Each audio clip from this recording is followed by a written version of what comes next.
Ayan, sakto. Nasa kalagitnaan tayo ng workout. Ito, January 16, 2026. Ayan.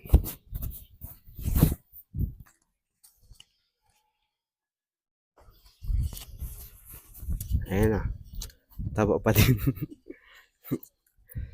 Pero medyo lumiliit na dito sa part na to.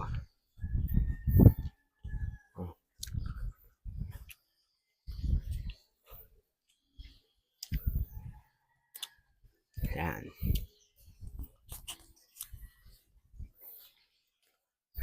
Ang mga magtatanong kung ilang timbang natin, nasa 78 na.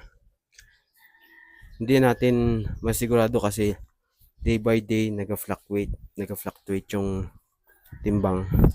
Pero yung pinakamababa 78. Ayan. Siguro 1 minute na. 1 minute na ba? Yun, 1 minute na. Bye guys.